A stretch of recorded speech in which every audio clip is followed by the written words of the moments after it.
So I'm hoping lots of you are here. Please do say hello in the chat if you're here and you're looking forward to this evening, because I really am. I've even created a presentation for you. So this is going to be an incredibly, what's the word, professional. This is going to be a really professional evening.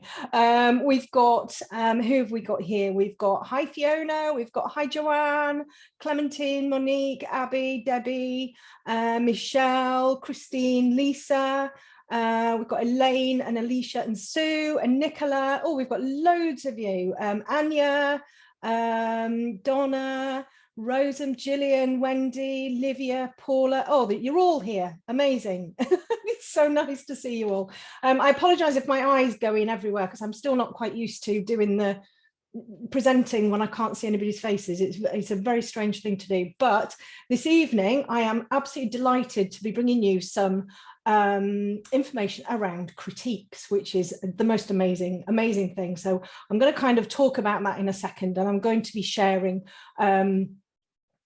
with you a presentation. I'm going to be critiquing live. I'm going to be talking to you about how important it is to critique your work. Now, we've got the Q&A bit here as well. So if you do want to ask questions, there's a Q&A section. Pop your questions in the Q&A rather than the chat. And then, yes, pop your questions in the Q&A bit, and then I can answer those at the end, if that's okay. So we have got Marie, we've got Shelby and Lynn and Pat and Dee and Heather and Emily and Jack. Loads of you. This is amazing. It's so lovely to have you all here. I'm just going to wait just another minute and let some more people join. I'm really pleased to see so many of you here, because you know, it's all very well just to be sort of cracking on and doing your drawings and everything like that, and it's all really lovely, but actually having regular critique can make a massive difference to your you know, to your work and your development and everything. I have had critique myself, and I asked, I consider him to be one of the best coloured pencil artists in the world, I have to say, Aaron Gadd. I want to say Sir Aaron Gadd, because when you look at his work, you will see he definitely needs a knighthood. He's amazing, absolutely amazing. And he critiqued my work for me and made a massive difference to what I was doing.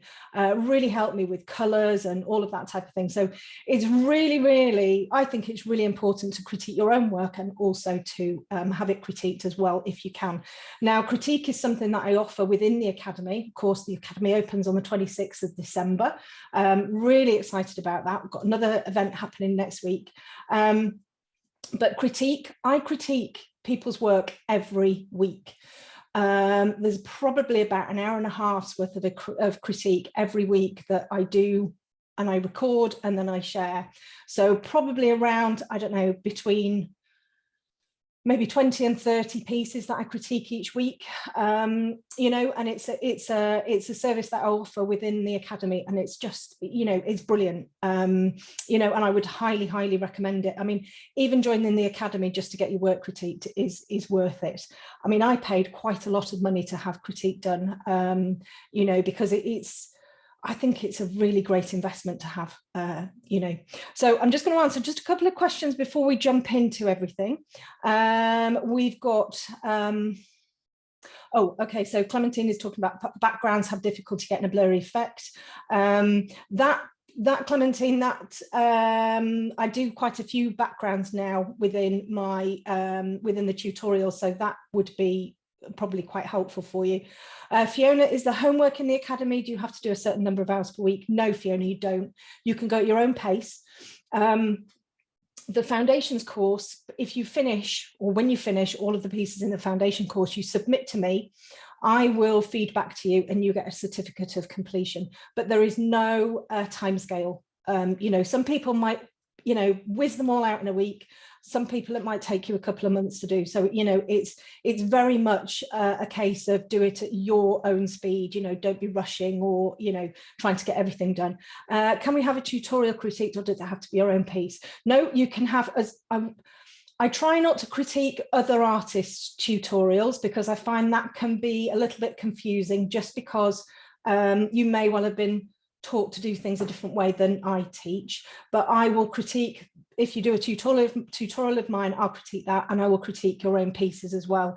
It's a little bit awkward, you know, if you submit somebody else's tutorial for me to critique. So I tend not to do that, but I will, you know, I will critique pastel or graphite, you know, anything that you want me to have a look at, I will have a look at.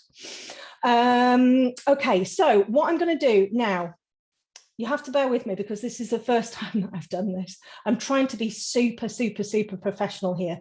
It may well turn around and bite me on the bottom. Let's see. But what I'm going to do is I'm going to share my screen, and I want to share a presentation with you. So I'm going to share my screen now. Here we go. So hopefully you will be seeing, now then, actually, no, I'm going to stop sharing and I'm just going to do this again. Hold on a second, sorry. Just going to share this, and we're going to go into here and into there, and I'm going to go into here. Okay, that's it. Brilliant. Okie dokie. So I can actually see the chat here as well, which is great. Hopefully what you're seeing is my screen now with a lovely picture of me on the front, which is amazing. If you've got any questions or anything like that, what I'll do is I will answer questions at the end. If you pop them into the Q&A, will be great. So I'm going to make a start on this particular presentation. And what I want to talk to you about is going from ordinary to extraordinary. Okay, now I firmly believe that everybody can be extraordinary. I absolutely do. I think that, you know, given the right information, given the right, you know, given you put the work in and the practice in and the hours and everything in, I firmly believe that people can just get better and better and better. To be honest, you can start a piece at the top of the ears here and get down to the nose, and you will have developed. You'll have developed hugely. You know, so, oh, is there a way of turning off the chat comments which are filling the screen and blocking the view? I'm watching on my phone. Yes, Karen, you will just have to turn the chat off. That's what you have to do, but hopefully you'll be seeing this now. This is my first piece. This is the first drawing that I did back in 2016. And this one here is, let me just have a quick look. Yeah, this one here is a piece that I've done this year, and you can see there's a huge difference in here. Now, when it comes to critiquing, I critique my own work, and obviously I critique other people's as well, but it's really, really, really key to have an understanding or have somebody else's eyes on your piece, because they can pick up things that you know, other people don't necessarily see. So with this piece here, when I did this, I was really, really proud of this, like so proud of it. It was the first piece that I'd drawn with colored pencils. I was really, really proud of it. And I remember a friend of mine had said, oh, it's great, Bonnie, it's really good. I'd been doing coloring books previously. And she was like, you know, oh, it's great, Bonnie, really, really great. But what about putting a little bit of bone structure in there? What about putting a little bit of the veins and stuff like that in there, and maybe have a bit of, all right, you know, maybe if I've got you know, a little bit, I don't know, you know, a little bit more depth and everything in it, that would be better. And I remember feeling a little bit bristly about that. I was like, well, I'm really, really proud of this piece, and I'm not really happy that somebody's told me that I could do this better. And, you know, so I kind of ignored it, and then it sort of niggled away at the back of my mind, and I was like, oh gosh, actually, she might be right. And usually when somebody says something and gives feedback, even if it is unsolicited, you'll find that if it starts to niggle away at you, it's probably because there's a little bit of truth in there. And having critique done, I have to say, is one of the hardest things, because when we draw, we pour everything into our pieces. You know, we are drawing from the heart, and our drawings contain all of us. You know, so when somebody feeds back and it's not as positive as we'd hoped it would be, it can really, really hit us hard. And I think that's why a lot of people don't like to have critique. But the way I do it, I like to critique things to really, really look at what the artist is doing brilliantly, and then what the next steps are. How can you push what you're doing now to make it better and better and better? So, so this was my first piece. This is one that I've done this year. And if I just go on to the next slide. So this was one, this previous one here was done in, I think it was March or April 2016. This one here was done in the September. So it's not that many more months, you know, what is there? May, April, May, June, July, August, September, maybe 5 or 6 months between those two. So quite a big jump in development. This is another initial one, a graphite, and this is an eye that I did when I first started drawing. So you can see, you know, I've got an idea of how things should work. I've got an idea of values and everything like that, but there's still a huge amount to go. And when it comes to developing, practice, patience, persistence are really, really, really key to develop your work, really key. Practicing, and I do say practice doesn't make perfect. I think practicing the right things makes perfect. You know, but sometimes you don't really know what the right things are. Patience, being patient with yourself is a really, really fantastic quality to have. You know, you need to be patient with yourself, because when you're starting from scratch, you're starting a new media, you know, you're maybe very new to colored pencil, maybe you're very new to drawing animals or something like that. Having patience with yourself is key, because otherwise what can happen is you can get a little bit sort of, you know, down in the dumps with things if things don't happen quite as quickly as you'd want them to. And persistence, you have to just keep, you know, being tenacious and keep at it and keep going. But I find the biggest thing for me, and where I made the biggest development step, was with critique. Okay. So these are a few of my pieces that I've just recently done. The German Shepherd is a tutorial within the Academy. Perseus, the Queen's drum horse, is in the Academy and in Patreon as well. And then I've just finished doing the Bobcat. And I had critique, as I said, in 2019 from Aaron Gadd. And like it says here, good old-fashioned feedback, a trusted source. So, and I know a lot of people do this, and they go into a Facebook group and they go, can you give me some critique? And you'll have all sorts of people going, you should do this and you should do that and you should do the other. And what happens is you might have 50 comments all saying different things, because everybody obviously has different opinions and different ideas about things. So I would say, if you're going to have critique done, go to a trusted source, go to an artist who you respect, you admire, who is, you know, a good few steps above you, because they've obviously been in your shoes and then they've developed. And then the final thing is act on it.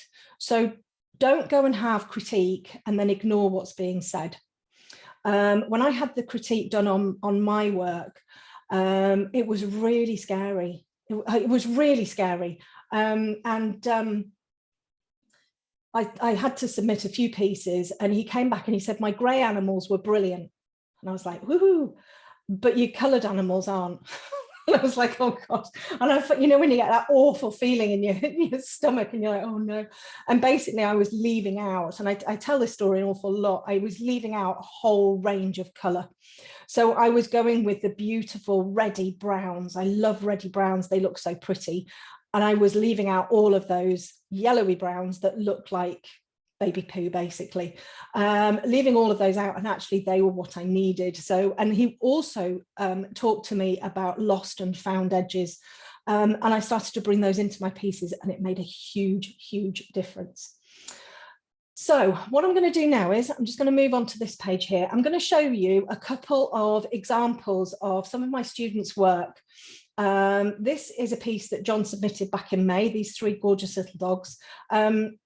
I have to say, John is just the most amazing artist. He, I've been critiquing his work for probably about a year now, and he always acts on what I suggest. You know, and it's made a massive difference. So this was a piece from, I think it was 3 different photos. He did the most amazing job with this, and you know, they weren't particularly brilliant photos, and you know, he created this, and I think it's absolutely fantastic. So this is a piece that he created, or he submitted in November, and it's a work in progress, but I just wanted to show you the how much he's developed from here, which is May, to November. I mean, and I've highlighted this foot here, because when I see drawing like this, I get so giddy. I get so you know, I just get so excited. It's ridiculous. When you listen to my critique videos, you can, oh God, Bonnie's off on one again. I get so excited because look at the level of detail. Look at how he's understood how to get the ridges on the fabric. Look at how he's understood how to bring in some tiny little value details into the paw, so that it looks like the paw is kind of coming forwards. You know, look at these beautiful eyes up here and this fantastic nose. And the different qualities in the fabrics. It's absolutely fantastic. And I'm not saying that John wouldn't have got here, you know, without me critiquing. I'm not saying that. But what I'm saying is, you know, with somebody who you trust, who can critique your work for you on a regular basis, you can develop really quite quickly, you know, and you can, it's just having that extra eye, you know, that sort of gives you a bit of a nudge in the right direction. Okay, so this next one is Helen's work. Now, Helen is in Australia. This is one of her first drawings before she joined me. You know, and it's fantastic. You know, it's a lovely cat and it's brilliant. And then if we go on to here, this is the first drawing that Helen did when she joined my I think it was Patreon that she joined. This is the first tutorial that she did. And I mean, it's just, I mean, I'm very hardly lost for words, but honestly, when she sent these through, I was like, flipping heck, Helen, that's good, you know. And not necessarily because she's followed a tutorial, but all of the things have been there for her to have a look at. She's been able to get some critique, she's been able to get some feedback, and this is the standard of work that she's creating now, which is absolutely phenomenal. I mean, it really is phenomenal. Okay, so now this is a brilliant one. So this is Gwenda's piece that she submitted back in October, and I guess we're all going to be sitting there going, well, that is absolutely top-notch, brilliant. Oh my goodness, wow. And that's exactly what I said when I was critiquing this piece. Really, really, really amazing piece. Let me just have a look and make sure everybody's okay. Yeah, everybody's saying, wow, love Gwenda's work. Do you know, honestly, when this is my favorite time of the week, the critique. When I do the critiques on a Friday morning, it is my favorite time of the week, because you know, all of these amazing pieces come through, and I recognize people's work as they sort of submit it. And when I get a piece like this, I sit there and I just think, oh my goodness, this is, I mean, look at the fur detail in here. Look at it. You know, the eyes, the everything about it is absolutely fantastic. So how do you better this? How do you make this better?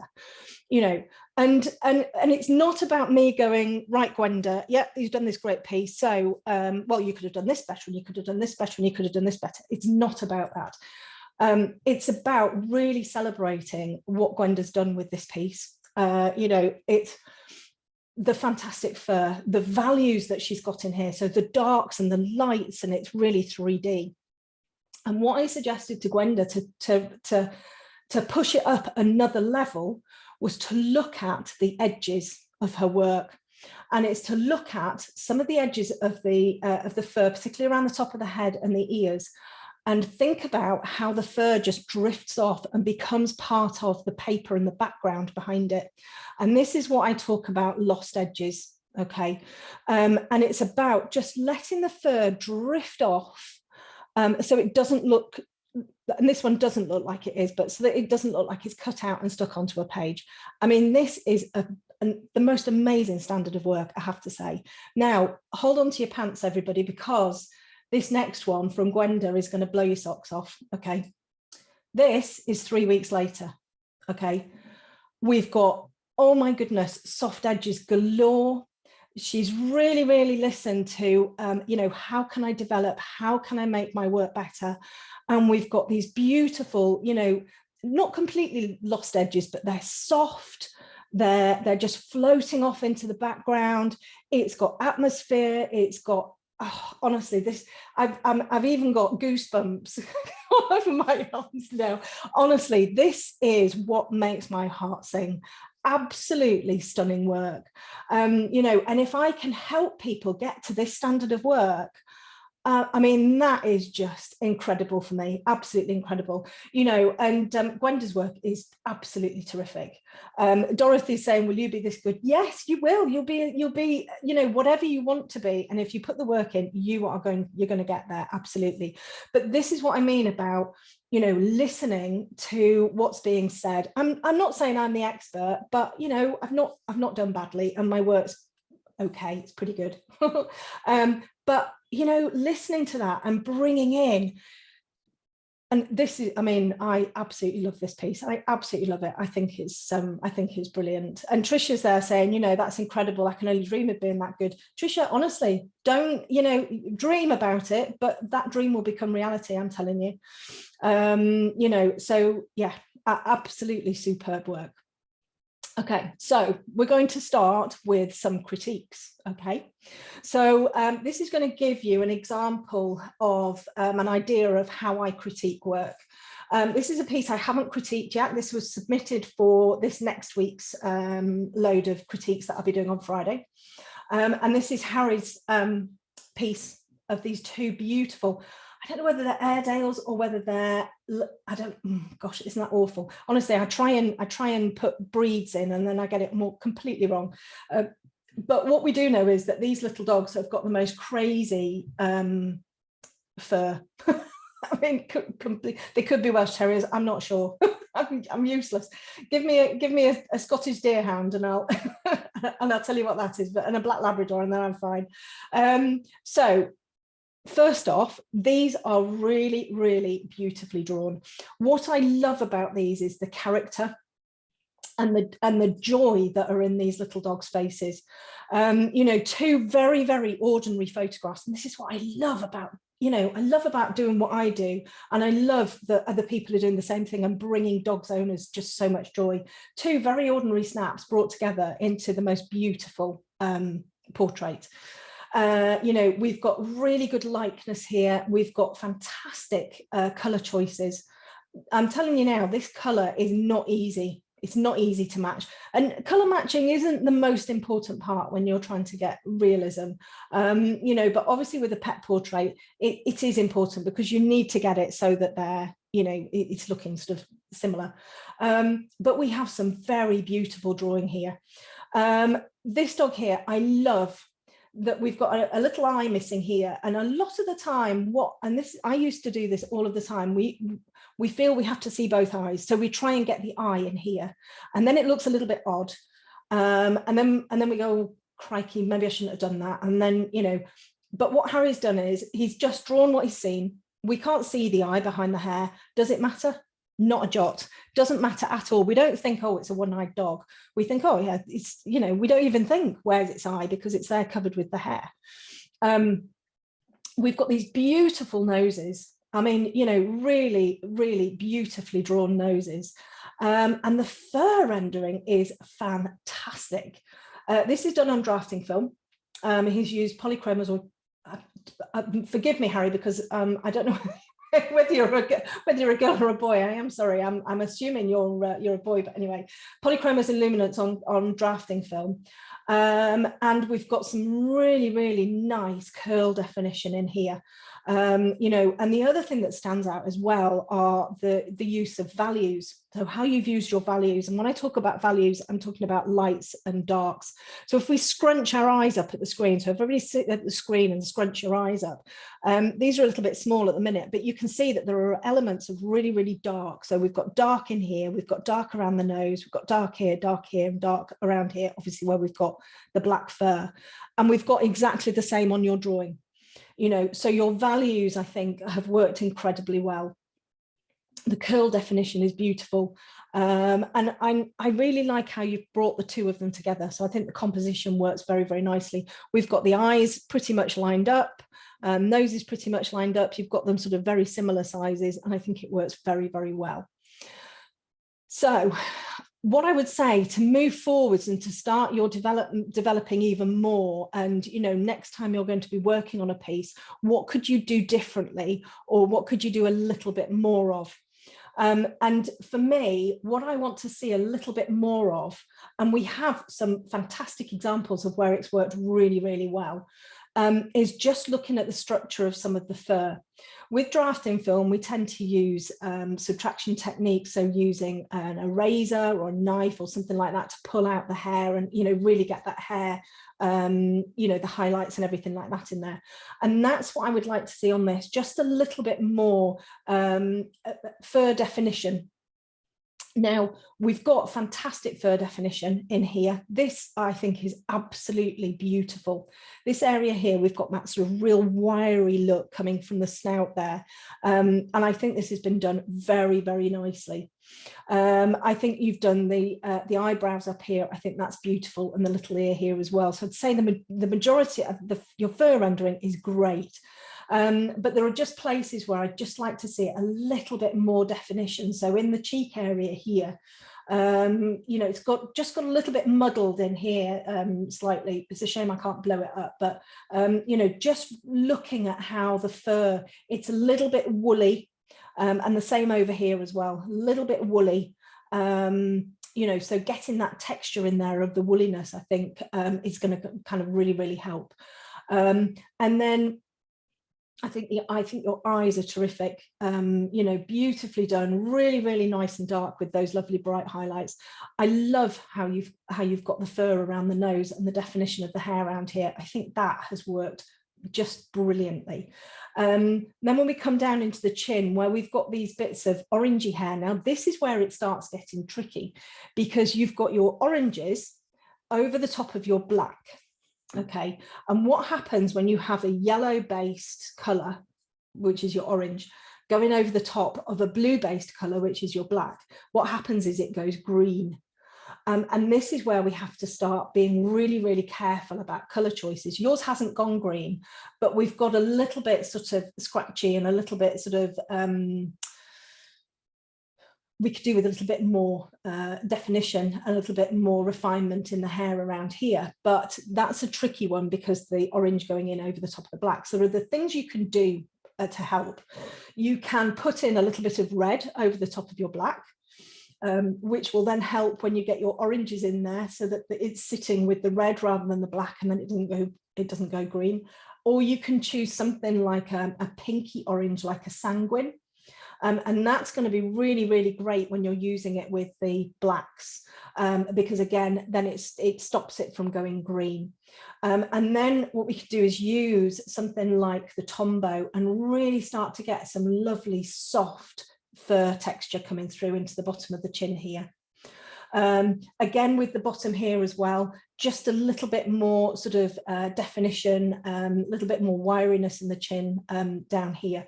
I think the mouth is fantastic. Your teeth are fantastic. For me, less is more. When it comes to mouths and tongues and teeth, as little detail as you can get in there, the better for me. You know, with tongues, it's very easy to get carried away and try and get loads and loads and loads of details in, and it can look a bit, they can look a bit meaty and a bit weird. So I think you've done a really good job with the tongue here. Watch that your shadows are dark enough.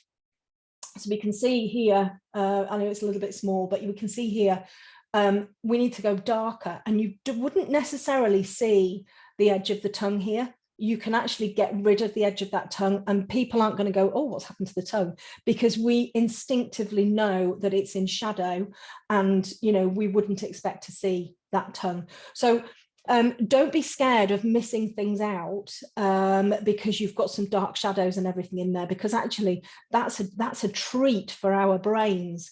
You know, if our brains are overloaded with detail, you know, it can become a little bit overwhelming. But actually, if we're left to kind of make up our own idea on something, that's, you know, that can work really, really well.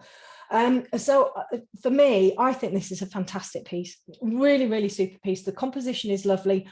I'm not sure, and it's really difficult when you're doing a dog that's got a little bit of back area in there, and you've got one that is then sitting on a slightly different angle. My suspicion would be maybe not have this little back area in here. I'd maybe have just brought a little bit extra onto the side here and made it look like this one was sort of sitting as well. That, you know, that can be a bit tricky if you're having to alter things a little bit, but then we don't have this, the sort of the back area here, and then the two of them would actually sort of sit quite nicely together. The other thing you could do is just bring them closer together. You know, just shimmy this one over slightly and have them touching, and then you don't need to worry about this bit here, because this dog here would be sitting over the top. Saying that, I like how you haven't just put a straight line down the side here. We've got it just drifting off nicely, a little bit of fade there, and I think that works really well. This dog here, the fur rendering down here is beautiful, absolutely beautiful, and I love how we've got this bit down here where it's just gently sort of faded out, a little bit raggy at the bottom, which I really like. Again, with this one, I think we could have just done a little bit more like you've done on this. You've probably done this one first and then this one second, and you know, it happens all of the time. You start on this one, and by the time you've got down to here, you've developed. You've got better and better at what you're doing, you know. So again, I would just sort of like to have seen a little bit more fade on the bottom of this one.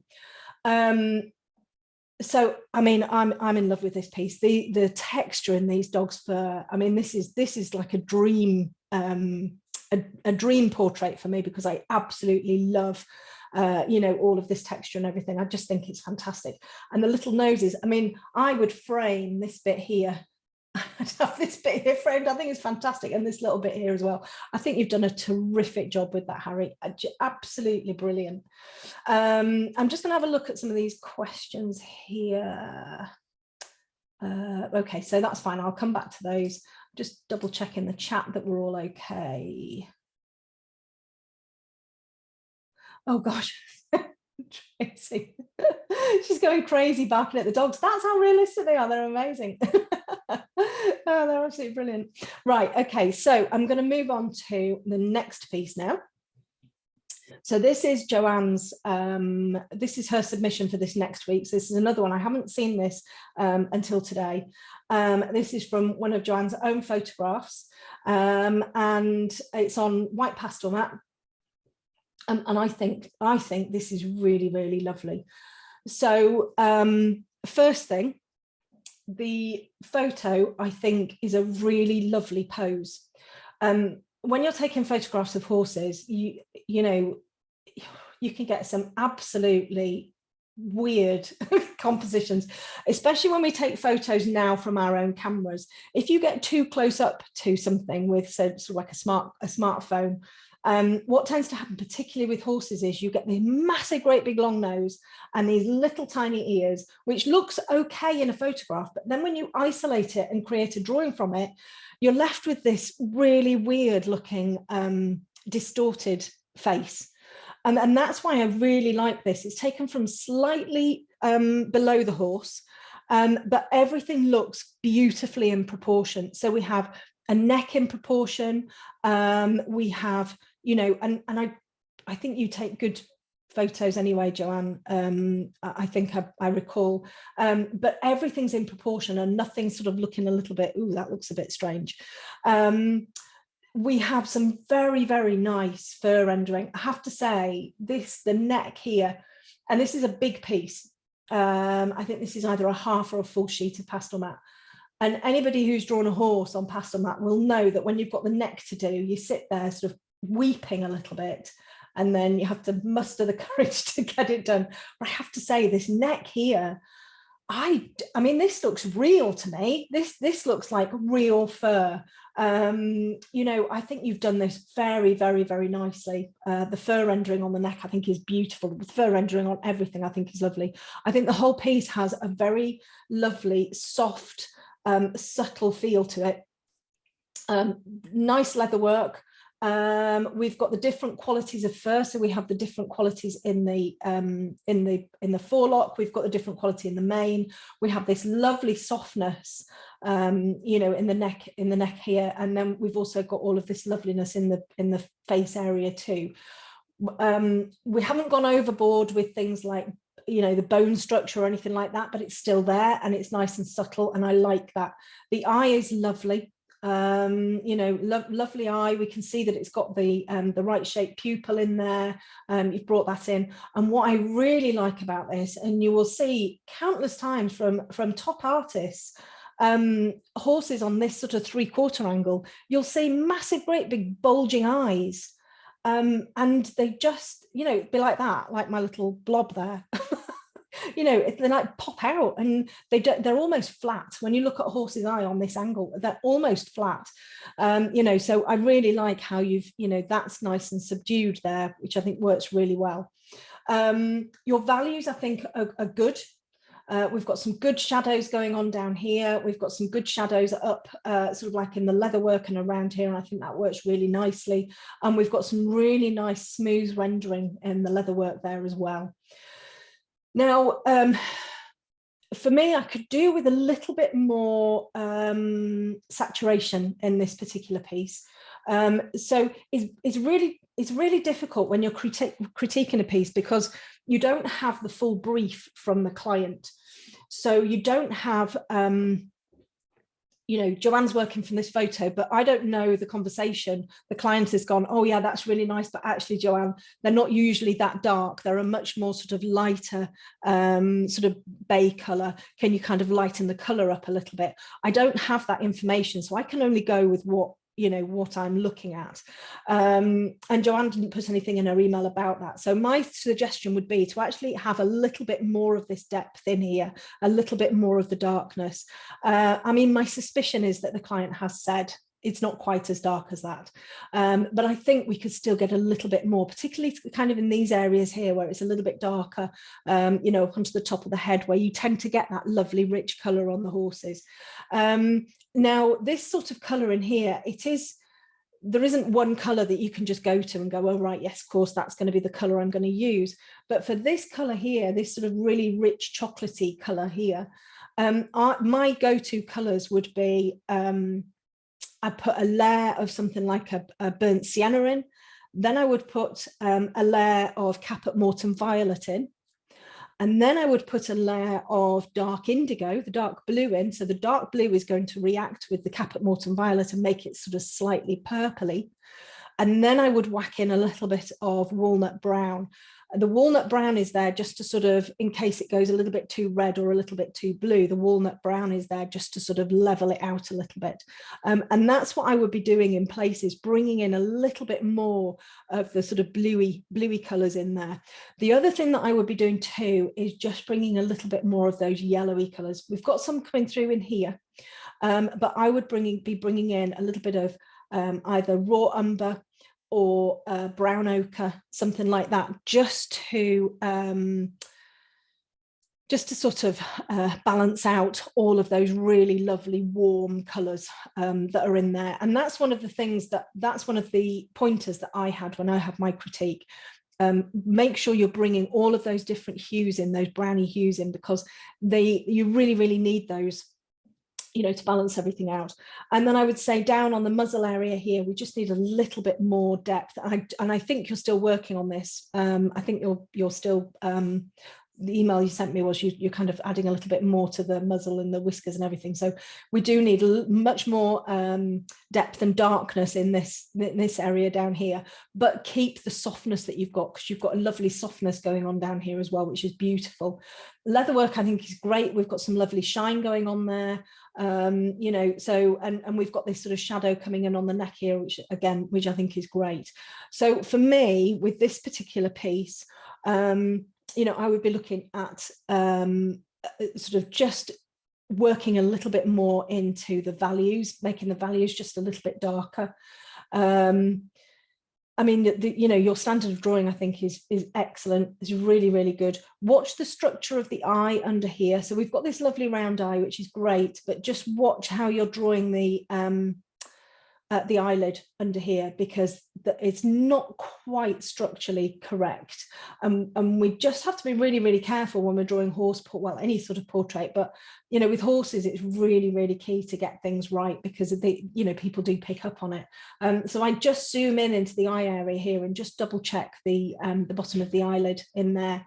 You know, but yeah, I mean, really, really nice drawing.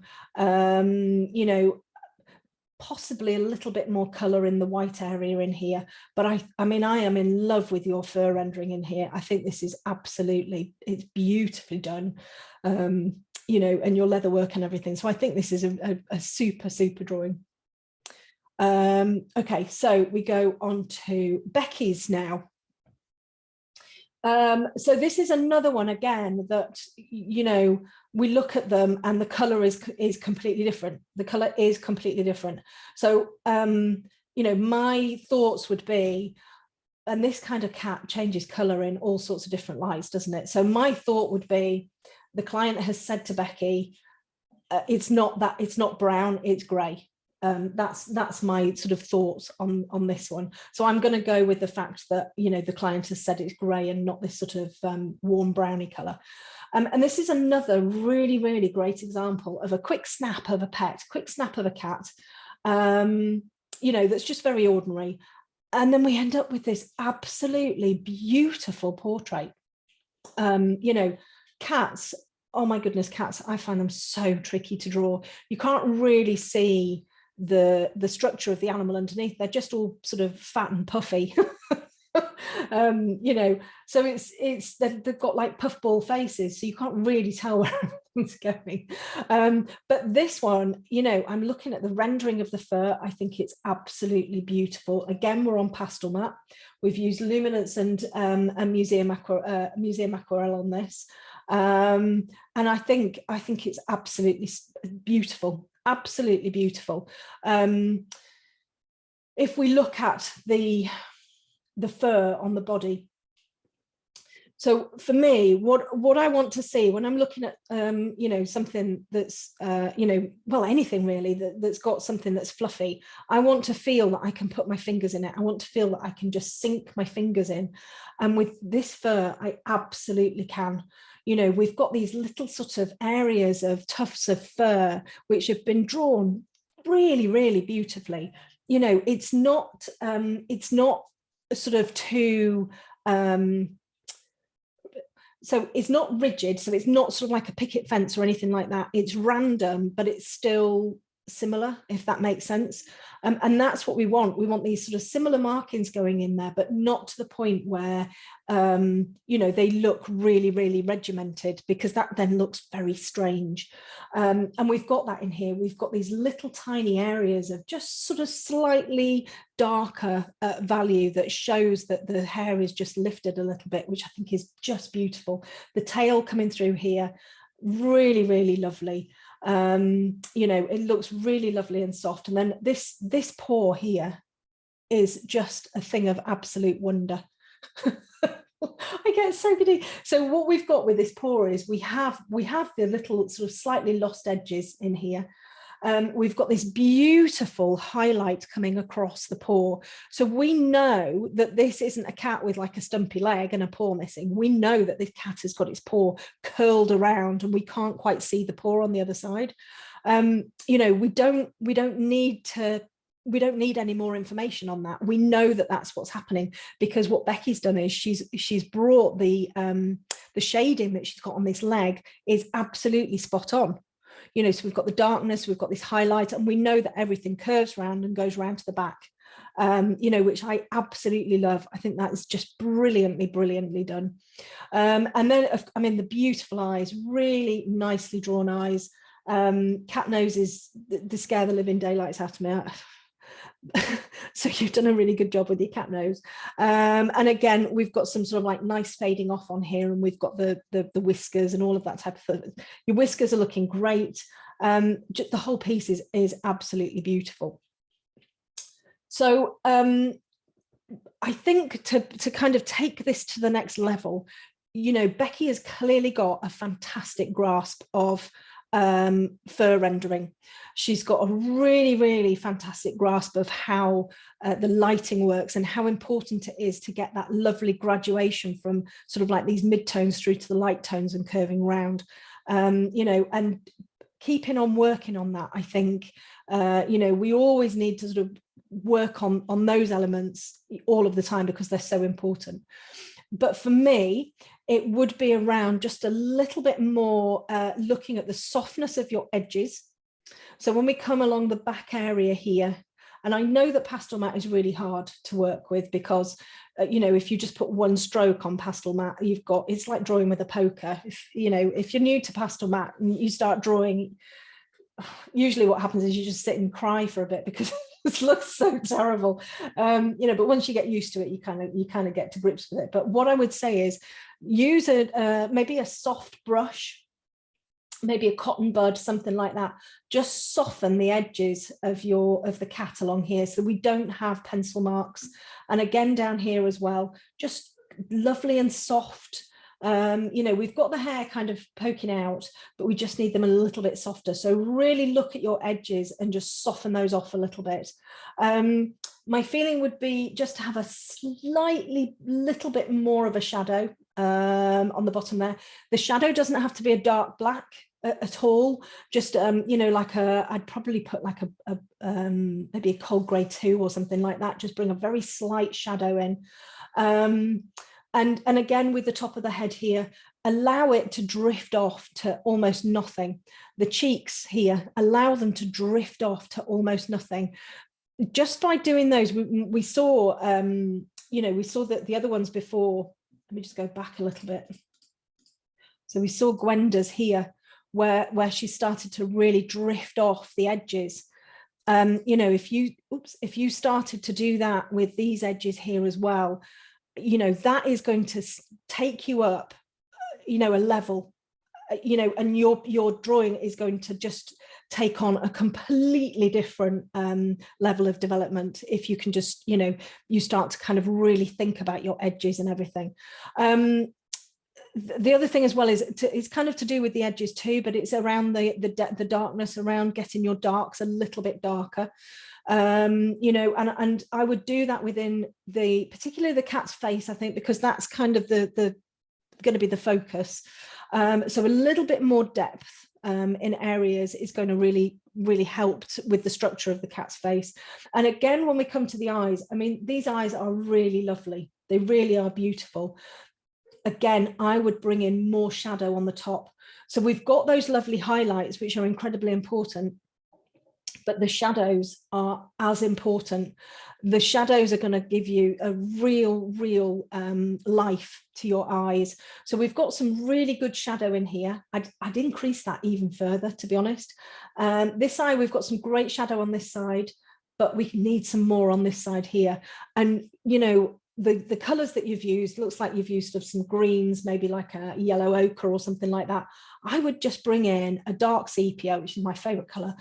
Just bring a dark sepia and glaze over the top. So you're not pressing hard, you're not kind of changing things as such, but you're just bringing in a very light pressure of that dark sepia, which is a very greeny gray. And what it's going to do is it's just going to lift this eye like 100%. I mean, this eye is fantastic anyway, but you bring a little bit more shadow into the top here and it's going to be like, oh my God, wow. you know, and it's about using your lights and your darks, and that's going to be something that is going to really, really help to kind of get you better and better and better.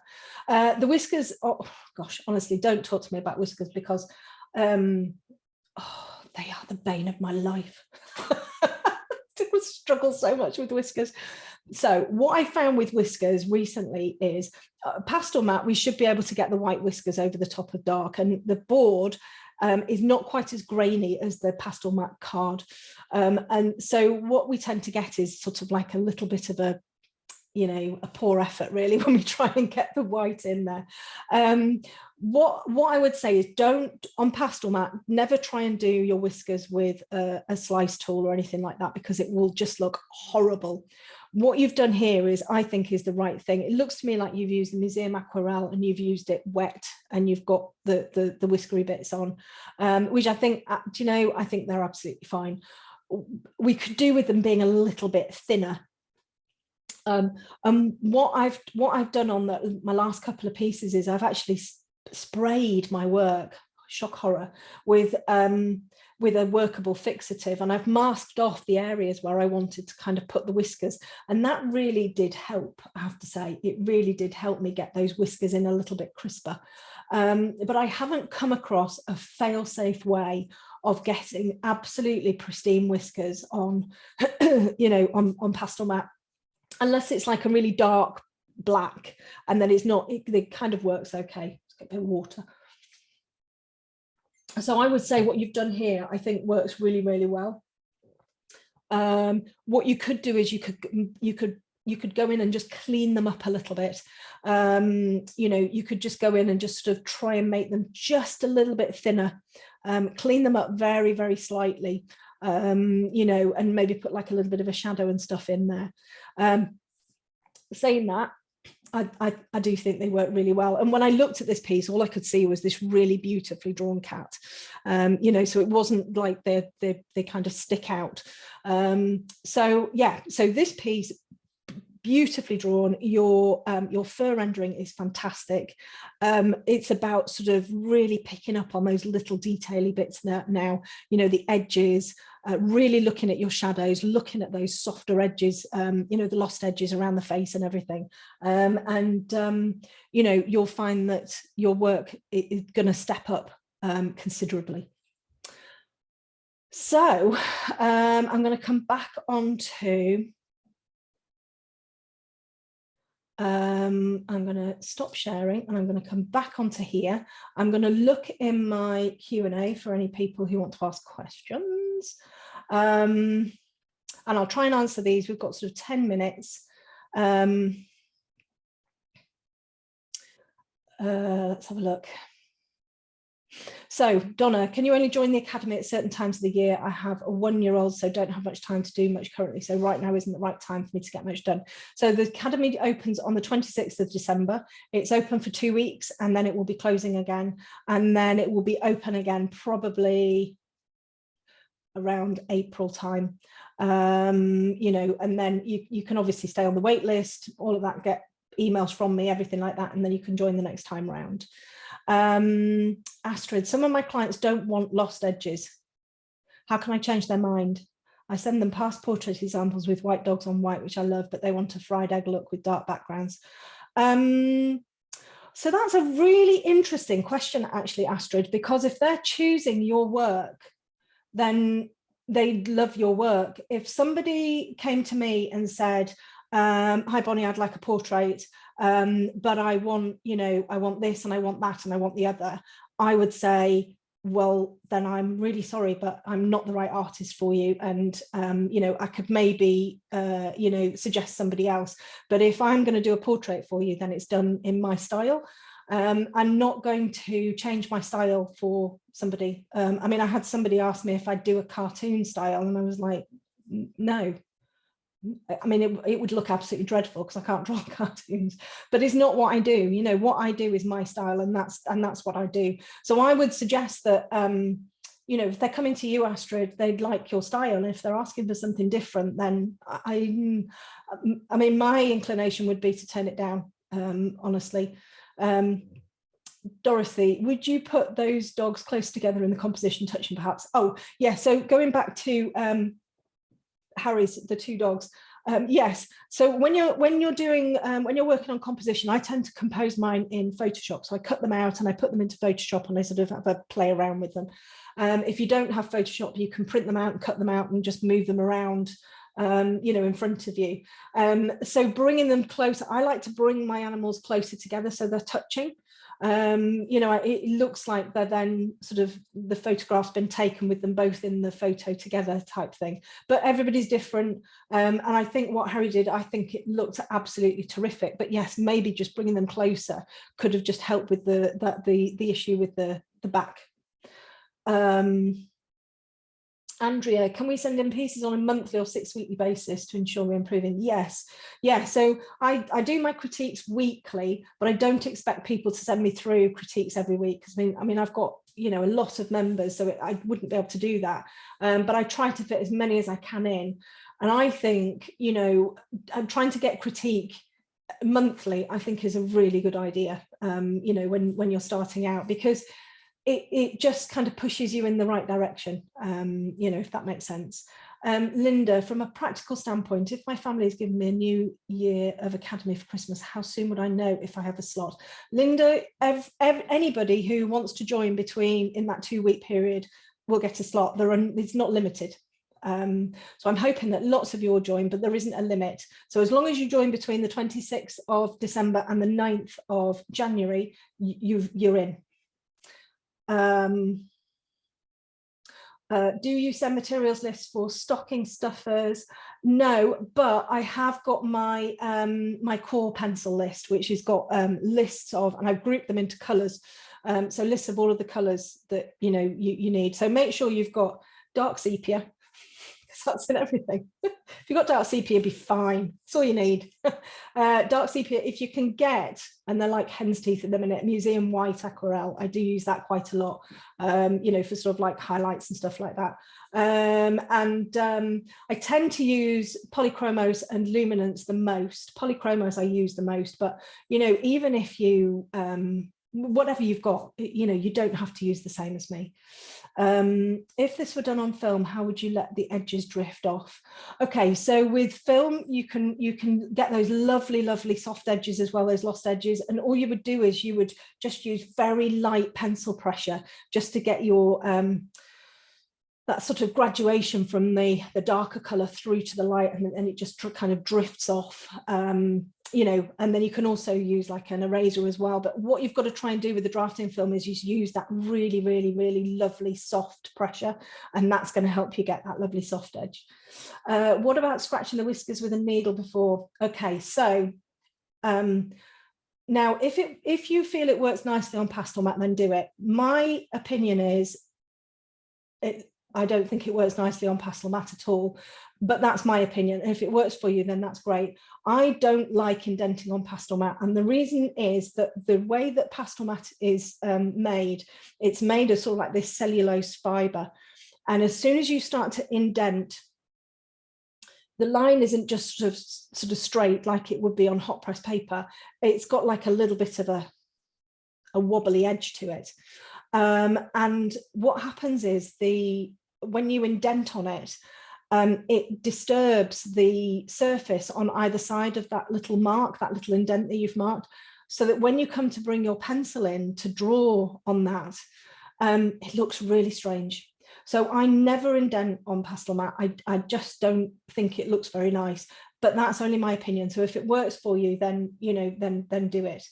Rach, the German Shepherd, is in the Academy. It is part of the Foundations course. So, I mean, this sounds really awful, but there are 30 videos. There's 30 parts. The only reason there are 30 parts is that each one is around half an hour. So it's about a 15-hour tutorial, and I've split it down into sort of half-an-hour chunks so you don't get completely overwhelmed. Heather, how do I send a drawing for a critique? Heather, if you're part of the Academy, you can send me a critique through. All of the details are up in the got everything on calendars. You just go into the calendar and it tells you what to do, and you kind of follow those instructions. Michaela, the grey cat, how would you add depth to the colour? The piece was brilliant. So if you wanted to add depth into the color, as in kind of boost the color a little bit more, what you could do is you could use a bit of a glazing technique. So you could bring in, with that lovely gray, you could maybe bring in a little bit more violet color. You could maybe bring a little bit more navy in, a little bit of dark indigo maybe into some of the darker areas. On the face, where I was talking about bringing a little bit more, darkening the values slightly, that again would just be about gently glazing, gently bringing up the color so that it sort of darkens those areas a little bit. Sam, how much is the Academy? Again, I don't have very much time at the minute, so I'm not sure if I would wait until a more tidy toddler life. Oh gosh, Sam, yeah. Well, I've got not teenagers there. They're one teenager and 20-year-olds. So the Academy, it will be less than £1 a day. We haven't completely finalised how much it will be, but it will be less than £1 a day. Is there a limit to, oh, this is Abby, is there a limit to how many pieces we can send to critique per week? Yes, so 1 piece per week, you know, is, if you send more than 1 piece, I'll pick the first one and critique that for you. Clementine, can you explain again about how you use the fixative to bring in nicer whiskers? Yes, of course, and I've got a video on YouTube, I think it's live, of a black cat. So what I would do is I would get to the point where I finished the piece, basically. And then with the bobcat, I actually sprayed the whole piece, which is something I wouldn't normally do because I don't use fixative, as it can really change the colors. But I thought, with it being a tutorial piece and I wanted to kind of test out how it was going, I was going to risk it. And actually the colors didn't change. I used the brush and pencil workable fixative. I shook the can probably for about 10 minutes. Honestly, because it's really important that you get it. And, you know, I sprayed it a few times, and then I sprayed probably from about 18 inches away. I just sprayed the whole piece, kind of probably for about between 5 and 10 seconds. I just sprayed the whole piece. And what happens is you will see little blobs of liquid form. And you start to panic and you think, oh gosh, I need to get rid of those. So I started kind of bursting them with a cotton bud. That was the wrong thing to do, because what happens is, as it dries, those blobs, those little bubbles just disappear. And if you touch them with like something like a cotton bud or something, it will actually disturb the pigment underneath. So once you've sprayed it, leave it to dry for at least 12 hours, 24 if you can. Because I used the workable fixative, what then happened was, when I went to then put the whiskers on, I'd got like a grainy, puts like a grainy finish on the top of the surface, and it enabled me to just draw the whiskers in. I then went on, I think I put some pearl burnish on there as well, but you should be able to just put the fixative on and then just put the whiskers on. And I used the Museum Aquarelle white to put the whiskers in. Rach, is the foundation course part of the Academy? It is. So in the Academy, you get the foundation course, you get all of the live streams, you get the critique, you get to be part of my community, and then you get all of the back catalogue of tutorials. Everything that was on Patreon is in the Academy, and then the extra bits as well, which are in the Academy. And you get a really, really fantastic platform to work on as well. Eva, hi Bonnie, I'm on the waiting list, and recent your emails, is that enough to join? I'm so looking forward to it. Yes, as long as you're on the, well, you don't have to be on the wait list to be able to join. You'll be able to go onto my website on the 26th of December and join that way as well. Trudy, can you mix colour pencils with aqua ones to define detail? Yes, you can. So you can use, so have a look at, who are we having a look at? Shanna Lee Hartshorn. Have a look at Shanna's work. She uses a mixture of dry and wet coloured pencils. So she uses the Museum Aquarelles and she uses Polychromos, I think. And she uses those in combination together, and they work really, really nicely. I tend to use dry pencils, but then I'll maybe sort of use a wet aquarelle for like little white highlights. I find the white Museum Aquarelle works really, really well for that, for like little highlights on dog noses and stuff like that. Ingrid, the cost is less than £1 a day. If I join the academy, this is Millie, do we have to end our Patreon myself, or does that happen at our end? So if you join the academy, you would need to cancel Patreon. Yeah. And Clara, I do miniature pet portraits. Would the academy make sense, or are the rules too different? Well, I would say if you're doing miniature pet portraits,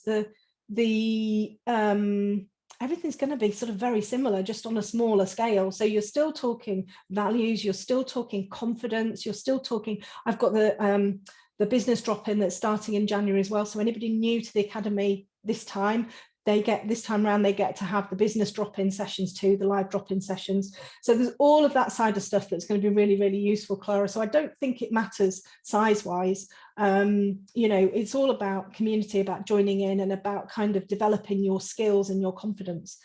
Melissa, what do you do with the critiques that you don't get to every week? Do they get added to the mix for the following week, or do you start over? Okay, so at the moment, everything I get sent, I do. Which, you know, I really love. It's a really, really important part of what I do, and I really love to do it. So currently the rules are, I will do as many as I can within a set time limit, but at the moment and this is why I've started to do them weekly, because then I can fit more in. So I will do probably around up to about 100 critiques each week, and there's about 4 or 5 minutes for each one, and it's really, really useful to watch them back as well, you know, to listen to what people you know, other people are doing, and how other people can sort of develop their work too. Abby, if we sign up on the 26th of December, can we start then, or do we wait until the doors close? No, you can start then and there. You jump in, the foundation will be there for you. I'm always around. So, you know, if you've got any troubles or problems or anything like that, I'm always there to help. Kerry, do you have to be part of the academy or patron to get your work critiqued? Yes, Kerry, at the moment, it's all part of the academy. That's where I offer the critiques. I mean, I did do some sort of like mentoring last year, which I really enjoyed, but at the moment the academy is kind of taking over kind of all of my time, really. So yes, it would be part of the, but like I say, I mean, I think I paid something like £400 to have my work critiqued, you know, and you're paying sort of an awful lot less than that if you join the academy, just to have your work critiqued. How different is the Clairefontaine paint on from the pastel mat? I just could find the mixed media, and is the one I'm using for the curly fur. It's going to change. Okay, so the paint on is very different to the pastel mat. The paint on is a smooth surface. It's almost like a cartridge, whereas pastel mat has a very, very different surface. It's got a very toothy surface, and it means that you can get that lighter color over the dark. Saying that, I know a lot of artists who use the paint on and do a really, really fantastic job with it, so you may well be okay. Are you still going to be on Patreon with both levels of membership? Yeah, Tracy, Patreon is carrying on. I've got the 2 tiers there, so you know, that's not stopping. So can you please tell me the difference between the Pergamano 0.5mm embossing tool and the stylus tools? So the Pergamano is a brand, and the 0.5mm is actually really quite small, and they're also quite expensive because you're buying a brand. They're quite expensive.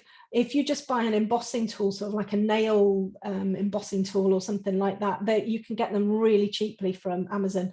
The other thing that you can do as well for your embossing is you could use sort of like an empty biro, you know, that hasn't got any ink in it. You can use a nail. I use some wooden clay making tools, and I think the wooden ones give a nicer feel because they're a bit softer. I felt I got a little bit softer with those, so I quite like the wooden clay making tools. Rach, when you join the academy, do you leave Patreon, or are they covering different things? So when you join the academy, very welcome to stay in Patreon, but you've got exactly the same tutorials in Patreon. However, the academy has got a whole lot more. So you have all of the live streams in there. You have the foundations course. You have all of my confidence sessions, and it's a much better platform. With Patreon, the user experience isn't particularly great. With the academy, things are kind of progressing all of the time. The videos are amazing. You've got searchable videos. So you can just type a word in, and all of the videos come up with where I've talked about that particular thing. And the platform's much, much nicer, and it, you know, it looks so much nicer.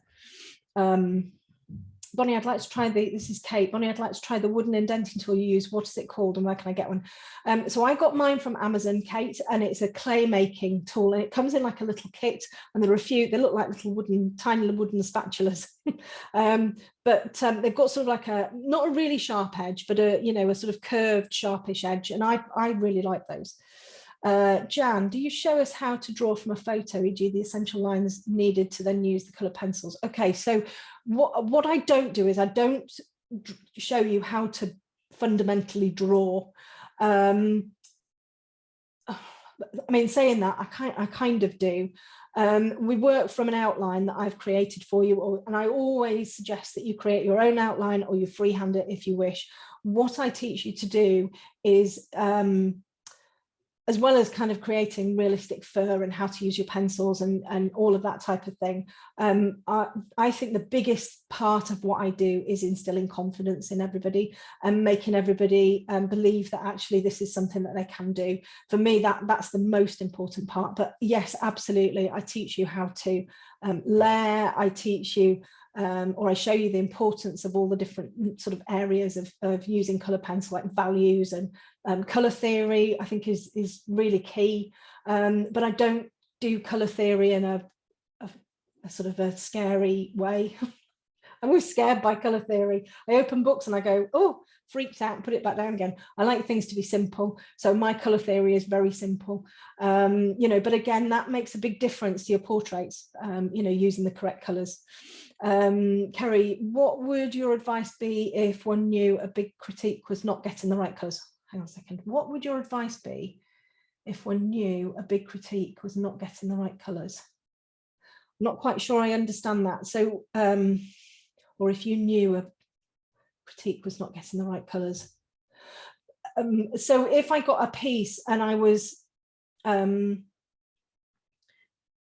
I felt that the colours weren't correct, I would talk about the colour, and I would talk about how we can maybe change the colour sort of slightly to get it more like the photograph. And I would talk about the colours that we could use in there as well and switch the colours and everything. Sally, how do you join the Academy? So if you make sure you're on the wait list for the Academy, which if you're in here, then you should be. You'll get emails that are sort of, you know, telling you when it's going to be open. But basically on the 26th of December, the cart will be opened. You'll be able to go onto my website and you'll be able to join. Is there a link to the complete materials list needed for the Academy? There isn't, but actually, Tracy, that's quite a good question. And there could be, I could make that available. And will the Academy be annual fee or monthly? So it will be both. So you can join annually, which if you join annually, you will get 2 months free. And if you join monthly, you obviously pay each month. What thickness is the drafting film? So the drafting film I use is the 0.005, the graphics drafting film, and it's still thin, but it's not as thin as the Polydraw drafting film, which is the that's 0.005 as well, but which is much thinner. So it's like it's quite sturdy. Oh, thanks, Gunny, that's brilliant. So let me just have a look here on any of your videos. Oh, on how to draw and group fur. Millie, do you show on any of my videos on how to draw and group fur? On all of my tutorials, I take you from the very beginning, and so if I draw for 20 hours, you get a full 20 hours worth of video. You might not want to watch it all. You might just want to dip in and out. But I take you from the very start of me putting a pencil on the paper, and I talk you through exactly what I'm doing. But what I don't do is, and what my intention is never to do. So I want to teach you to be able to draw your own work.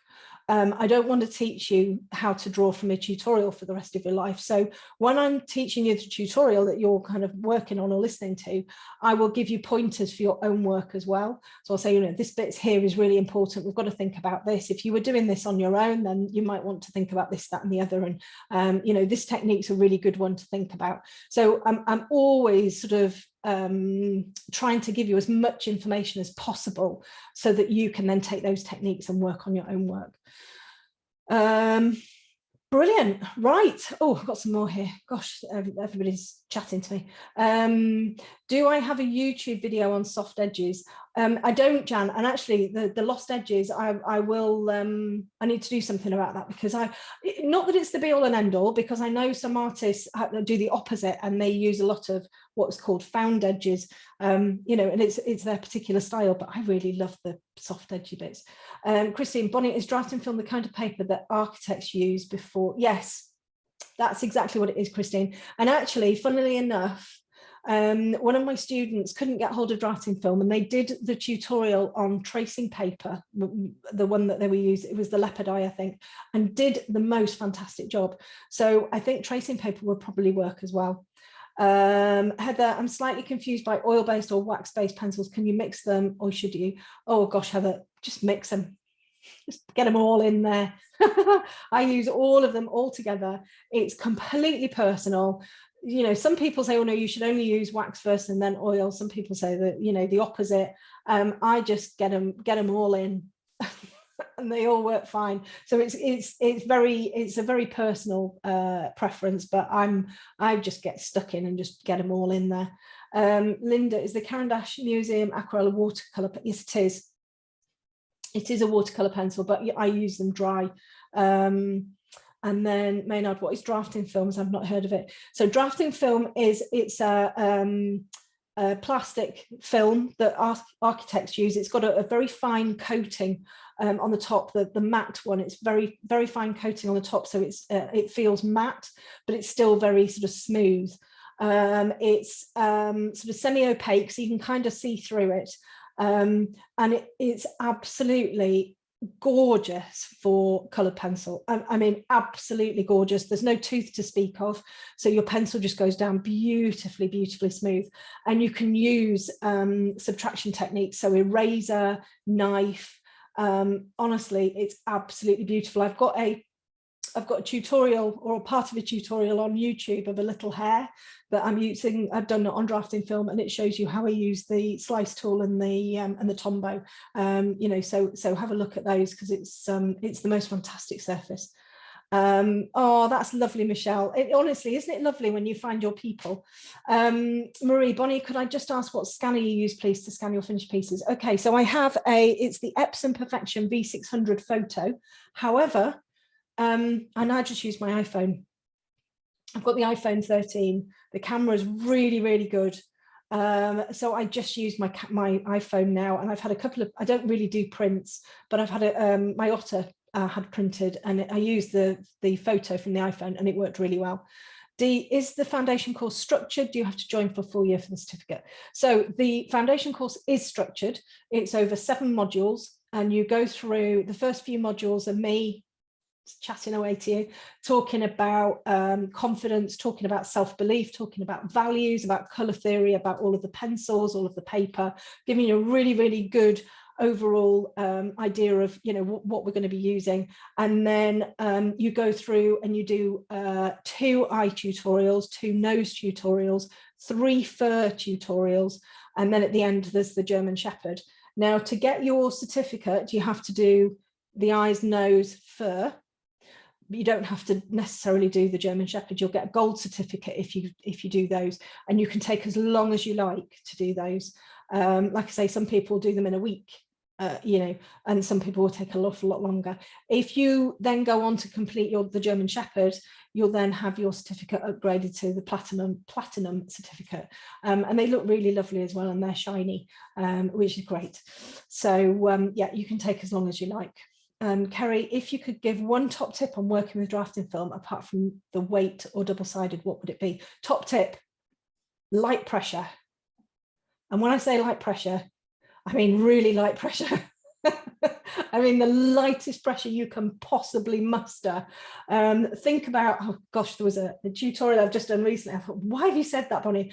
Think about drawing on your eyeball, I said. And then I was like, no, don't think about drawing on your eyeball. But that's the softest pressure that you need to use. If you were thinking about drawing on your eyelid, that is the softest pressure you need to use. And I've also demonstrated drawing on a tangerine segment as well, because if you press too hard, you're going to squash it and it's all going to come out. So really light pressure. Do you mount your drafting film drawings on white paper? Yes, you can mount them on any paper. You can put any color. If you're going to use a color and you're thinking about using a color, what I would do is I tend to draw on white, and then I'll slip the color paper in between every now and again just to see how it's looking. Can you use dough and Inktense on drafting film? Yes, I think you can. And I think you can use a bit of the water. It kind of goes a little bit runny and everything, but you definitely can. Bonnie, can you use graphite on pastel mat? Yes, people have. I tend to not use graphite at all. If I'm doing an outline, I use colored pencil. Will the Academy be in US dollars? Marie, the Academy is in pounds because I'm in the UK. And Tracy, and this will be the last question here. I'll just add that a link to the materials. This would be great because the supply chain is very slow. Yes, okay, I'm going to have a look at doing that and get sort of like a list of everything that people would need to do the foundation course. Oh, and then, there's just this last one here, actually. Can you teach us how to approach a drawing from horrible picture reference? Yes, I can. and I do, and I talk about that an awful lot, you know, and we see an awful lot within the critiques as well. So thank you all so much for joining me today. I've kind of run over, you know what I'm like, I'll be here till flipping midnight, but I've started a new commission piece today, so I'm a bit want to get started on that. I'm quite excited. I'm going to put Love Actually on, and I'm going to listen to that while I'm drawing. So thank you all ever so much. Don't forget to sign up for next Sunday. Next Sunday, I'm going to be doing some drawing demos. I'm going to be talking about my top 3 tips, you know, for realism. But I just want to say thank you so much, everybody, for joining me. And hopefully I'll see you all next week. All right, guys, see you later. Bye.